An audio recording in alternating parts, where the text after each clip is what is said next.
So what was this like? What was this like in comparison to some of the other things that you've done? This was exhausting. It wore me out just getting dressed today. Yeah, I can, yes. Okay, so I have to ask the one person who still has the cotton ball. Did you? Candace still has. Oh, you do too? Oh, I good. just have a small piece. Did you feel yourself getting out of breath when you were getting dressed? I did, yeah. So when you don't really notice the cotton ball, other than it's annoying, you know, it feels uncomfortable. You don't feel that it's, you know, you're out of breath until you really exert yourself. And this, of all the things that we've simulated, pushes that a little bit more because you're working harder at it. So as soon as you get dressed, you feel like taking a nap, and you should have just kept your PJs on. There you go.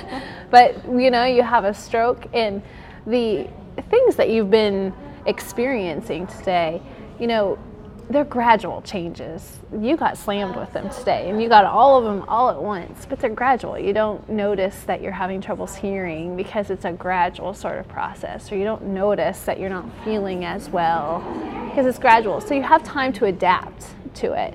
But then you add on to it things like a stroke, being in a crowded room with lots of distraction, and then your ability to be functional is really challenged because you're not only dealing with something big, but you also have all of these other gradual changes as well. So your reserve is lost. Like I told the other group, it's kind of like if you lose a loved one, you can deal and cope with that. You know, like I lost a grandparent this year, and you lose one, and you know, you rally around as a family, you find that support and everything, but then if you lose another loved one and another loved one in a very short period of time, you've tapped out. You've tapped out all of your ability to cope because you're dealing with so much.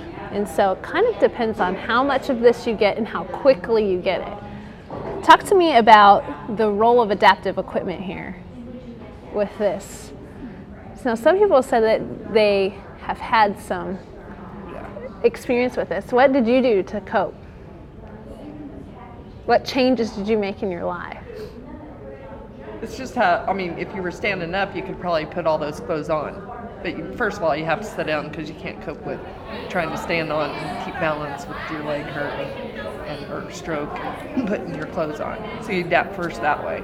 Mm-hmm. And then, I don't know, probably because I just went through it with my leg, it made it easier knowing that you can't move that leg and that you have to stretch further and I don't know. How else would you say you adapted? How about you? Yeah. You had your arm broken. I had a sock putter on her.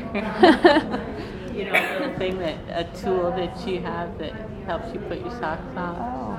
And I had a reacher so that I could reach down, you know, and use that to pull stuff up.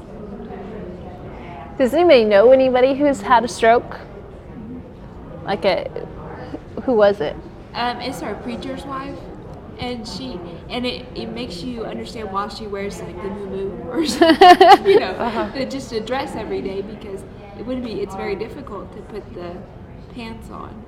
So the clothes choices that you had, there was a comment over here. Couldn't do that.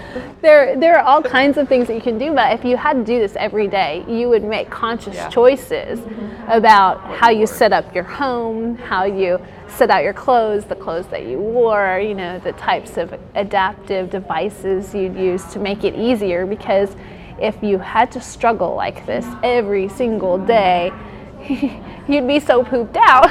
You couldn't do other things, you know.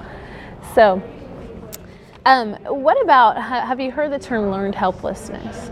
Have we heard what? I'm sorry. The term learned helplessness. If people are always helping you, then you just count on them to help you. Is that what it kind of is?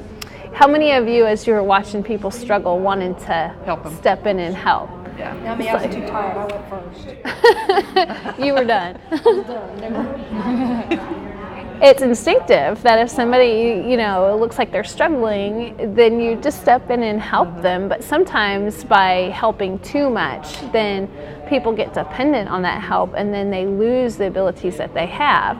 Now, Deb made a really great point, though, in that like nursing homes are kind of the classic place where learned helplessness happens, because it takes longer for people to do this stuff independently than for a staff member to just do it, you know. And but then again, if somebody's struggling for an hour to put on their clothes in the morning, they're all wiped out and they can't do other things. So you kind of have to balance the help that you're providing so that they can do kind of the things that they want to do during their day. So tell me about this. What was this like? That was hilarious. I mean, to watch other people. Like I said, I think I'm older than the rest of the group, and my hearing's probably already going some. I couldn't hear, and then, you know, to have to try to think and add, and your mind goes too. Seriously, because you're like trying to figure this out, and I can't even add. I mean, you know, I mean, it's hard. Somebody was cutting on their fingers. Yeah, and I finally gave the card to her because I couldn't hear her. She's so light spoken that I gave up and handed the card to somebody else. And I think it makes a difference because some of the people in our group were paying attention to the music, and I put it on and tried not to listen to the song. So I was trying to drown out, you know, The think about background. what I was doing without listening to the music. But when, That's why you've done so well. but when Melinda was trying to listen to her, she had her ear right up to her lips and go, what? And she'll be over here and goes, read her lips. Of course, Melinda couldn't hear that, but to me, I'm thinking, yeah, read your lips, and try to focus on what she's saying, reading her lips. And all you could do is go, what? You know, you just want to get louder. And then when I tried, though, to read her lips, I couldn't read lips. I guess, I don't know. But I Some think people you're probably do also that better. highlighting here how individual Uh-huh. we all are in our coping and how we adapt to these things.